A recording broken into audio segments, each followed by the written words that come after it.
Welcome back to our channel. In today's tutorial, I'm going to show you how to accept or decline a friend request on Facebook. So let's dive into our Facebook.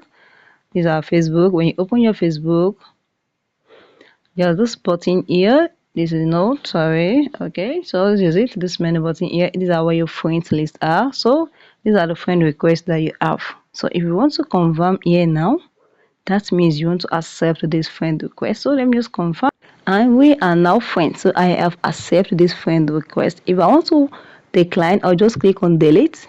Now once I delete, I have declined this friend request. So this person will be removed. I did not accept this friend request and is not my friend. So if you want to accept or decline any friend request, you want to click on confirm, you have accept. If you click on delete, you have decline. It is very easy to use. So if you found this video helpful, click the like button, share and comment.